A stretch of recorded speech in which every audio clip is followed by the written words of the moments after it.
These are the craziest ways WWE wrestlers have won and lost matches. Some are awesome, and some are kind of dumb, like how Roman Reigns won this match. During Roman's 3.5-year-long Universal Championship reign, he had to defend the title against Finn Balor in an Extreme Rules match. Even with help from the Usos, Balor managed to overcome it all thanks to his Demon King powers. However, before he could deliver the final blow, this happened.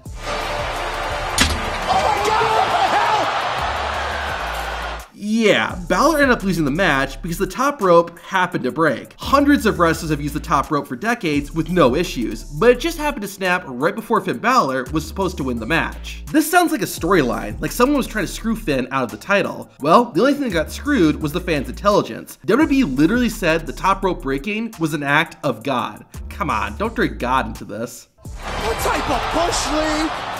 How the hell does that happen?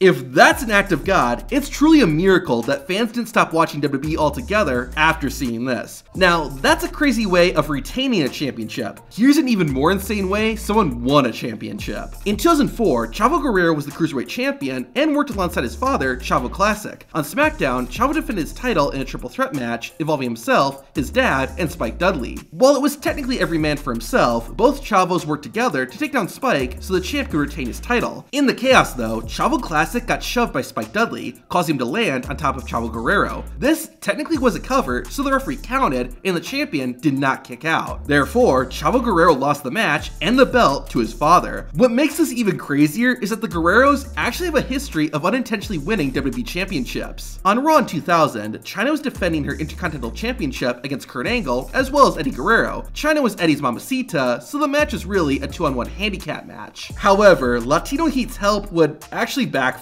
While the referee wasn't looking, Angle hit Chyna with the title belt. Eddie took care of Angle, then went to check on Chyna. Eddie Guerrero gave his mamacita a hug, which technically was a cover, so the referee counted the pin and awarded Guerrero the Intercontinental Championship. Yep, one of the most prestigious titles in WWE history was won with a hug. Now, both of those victories were a bit silly, but this one was friggin' awesome. In 2002, William Regal found himself in a match with The Big Show. Of course, since Regal was going up against a giant, he was going to need to get creative if he wanted to win. Regal decided to use Old Reliable, aka his signature brass knuckles. While William Regal successfully hit his target, the plan backfired when the unconscious giant fell on top of him, allowing Big Show to get the pinfall and victory. I think this is the only time a wrestler has won a match while being KO'd. In 1998, Stone Cold Steve Austin was feuding with Vince and Shane McMahon. The rivalry saw Stone Cold become the CEO of WWE after Linda McMahon stepped down and named the Rattlesnake her successor. This ultimately led to a 2-on-1 handicap ladder match. Stone Cold fought both Vince and Shane with a briefcase hanging above the ring. Whoever grabbed it first would get 100% control of WWE. The McMahons did have their moments during the match, but Steve Austin dominated 90% of the contest. After he had his fun, Austin went for the briefcase only for it to magically get raised out of his reach. Stone Cold was never able to grab the briefcase and the McMahons won the match. The dumb part about this is that it was never explained who or what raised the briefcase, much less why someone did it. Maybe it was an act of God, ooh. Now this is a pretty big brain move. On a June 2022 episode of SmackDown, the Usos were defending the Tag Team Championship against Matt Riddle and Shinsuke Nakamura. The King of Strong Style and the original Bro were tough opponents, but luckily, Jimmy and Jay had an honorary Uso on their side. As the match was coming to an end, this happened.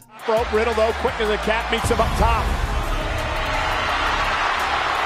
Nope, it wasn't the Tribal Chief coming to the rescue, or an act of God, it was Sami Zayn. A shot from WWE's control room revealed that Sami Zayn played Roman's music to distract Matt Riddle. This allowed the Usos to make a quick tag and win the match. Well played, Sami. Now, this next match involves R-Truth, so you know it's gonna be awesome. In early 2024, The Miz and R-Truth reunited and brought back their tag team, The Awesome Truth. The group had never won the tag team championship, but they had an opportunity to. On the March 18th, 2024 episode of Raw, The Miz and R-Truth were given a qualifying match for the undisputed WWE Tag Team Championship match at WrestleMania 40. Unfortunately, their opponents were Indus Sher. However, a bit of dumb luck would be just what Awesome Truth needed. After going at it, Miz and Truth managed managed to hit Veer with a double team skull crushing finale. However, Sangha then got involved, but during the chaos, Sangha elbowed Truth in the face, causing him to fall backward and unintentionally pin Veer to win the match. Usually, a wrestler uses their finishing move on their opponent. However, in this next match, a wrestler used their finishing move on themselves. At the 1998 Judgment Day pay-per-view, Mankind challenged the Intercontinental Champion, Ken Shamrock. Mankind, or McFoley, was a glutton for punishment, so everyone knew he would give it his all, but I don't think anyone expected this. Eventually, Ken Shamrock locked in his signature ankle lock. Mankind scratched and clawed to get out, but couldn't escape. Finally, Mankind decided to apply his submission finisher to himself, the Mandible Claw. Mrs. Foley's baby boy then made himself pass out, and Shamrock was awarded the victory. I'm pretty sure this is the only time in WWE history that a wrestler has won a match by his opponent making himself submit. When wrestlers say they'll do anything to win, I don't think this is what they mean. In 2018, Strowman was feuding with Kevin Owens. The rivalry was actually a lot of fun, and one of their encounters saw them face off in a steel cage match. KO actually came into the cage with a pretty smart plan. About halfway into the fight, Owens pulled out a pair of handcuffs and locked Braun Strowman to the ring rope. Unfortunately, Kevin Owens forgot that Strowman was a monster, and Braun snapped the handcuffs off. The two men then found themselves on top of the steel cage. All Strowman had to do was throw Kevin Owens down into the ring, and victory would be easy peasy. Instead, he did this.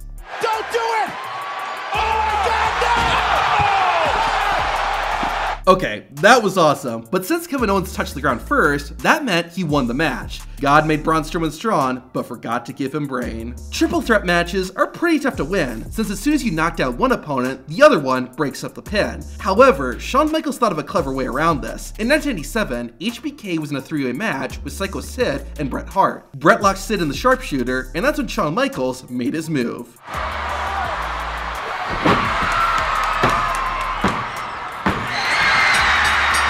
That was pretty smooth, but this is even better. The main event of Raw in 2005 saw a massive 8-man tag team match. Shawn Michaels, along with Matt Hardy, John Cena, and Big Show, faced off against Edge, Kurt Angle, Chris Masters, and Snitsky. The match was chaotic, with bodies flying across the ring. Finally, though, Team HBK decided to put an end to it once and for all. Big Show chokeslammed Edge, and then was joined by John Cena, Matt Hardy, and Michaels on top. The 4-man pinfall got the job done and allowed them to win the match. Now, you'll never guess how this match ended. In 2014, Dean Ambrose fought Bray Wyatt in a tables, ladders, and chairs match. The match was really good, but the finish was something else. After laying out Bray, Dean Ambrose grabbed a monitor and was gonna hit Wyatt with it. But then, the TV monitor suddenly exploded. Ambrose! Oh my God! This blinded Dean Ambrose and allowed the Eater of Worlds to win. The explosion was kind of cool, but when was the last time you unplugged a TV and it exploded on you? Maybe it was an act of God. This next trick was so good, it even faked out fans. Test was one of the biggest and meanest wrestlers to ever compete in WWE, but even he was gonna have trouble when he fought Scott Steiner on Raw. Things got even worse once the match started. Test was going for a big boot, but missed and fell down. It was soon apparent that the man named after a school assignment had hurt himself. It seemed legit as well, as the match came to a complete stop and a trainer was brought in to examine Test. The injury was so bad that Test was helped out of the ring,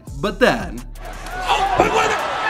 The entire thing was all a trick, and it paid off. Test won the match, and, per the match stipulation, got Stacy Keibler's services. Sometimes you gotta lose to win. In 1988, Taz was supposed to fight the ECW World Champion, Shane Douglas. However, Douglas got injured and couldn't compete. Taz was mad he couldn't challenge for the world title and decided to create his own championship in response, the FTW Championship. It was not an official belt, but Taz defended it like it was. Once Shane Douglas recovered, Taz was set to finally face the world champion. Before he did that though, Taz had to defend the FTW title against Sabu. Towards the end of the match, Taz put his opponent through a table. Even though Sabu was more than incapacitated, Taz had Sabu's lifeless body cover him. Since he knew he was going to be challenging for the world title, Taz no longer needed the FTW championship and gave it to Sabu. I'm not sure Sabu appreciated the gesture though. Extreme Rules matches are some of the best because anything can happen. Oh, here we go. Kofi's going Hey, no. for it. Kofi Kingston! That's it! There are a lot of unique ways to win a match where everything is legal. This makes it all the more baffling with how John Cena's match against Sabu ended. The match took place on a show called WWE vs ECW, where the rosters of Raw and SmackDown took on the ECW roster. The main event was between WWE's John Cena and ECW's Sabu. The match was Extreme Rules, but it really lacked the extreme, with only one chair being used and no other weapons. What ruined the match though was the ending. John Cena had Sabu in the STF. However, the Big Show, who was part of ECW, ECW ran in to save Sabu. This led to a huge brawl that ended the show. What made this so lame is that Big Show's interference caused Sabu to get disqualified. Watch out!